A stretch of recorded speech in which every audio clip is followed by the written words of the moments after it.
चंद्रकांतपूरच्या झोपलेल्या शहरात पतदिव्यांच्या मंद चमकने रोमॅन्टिक जादू केली.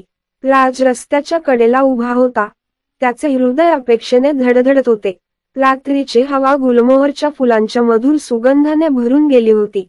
त्याने एक छोटा, उत्कृष्ट गुलाब पकडला, जो त्याची लाडकी अनन्याचा आवडता होता. घड्याळात मध्यरात्री वाजत असताना राजचे डोळे अनन्याचे लौकिक सौंदर्य, तिचे चमकणारे डोळे आणि तेजस्वी स्मित पाहण्यासाठी आणि तारांकित आकाशाखाली तिला कोमल मिठीत घेण्यास सुचले.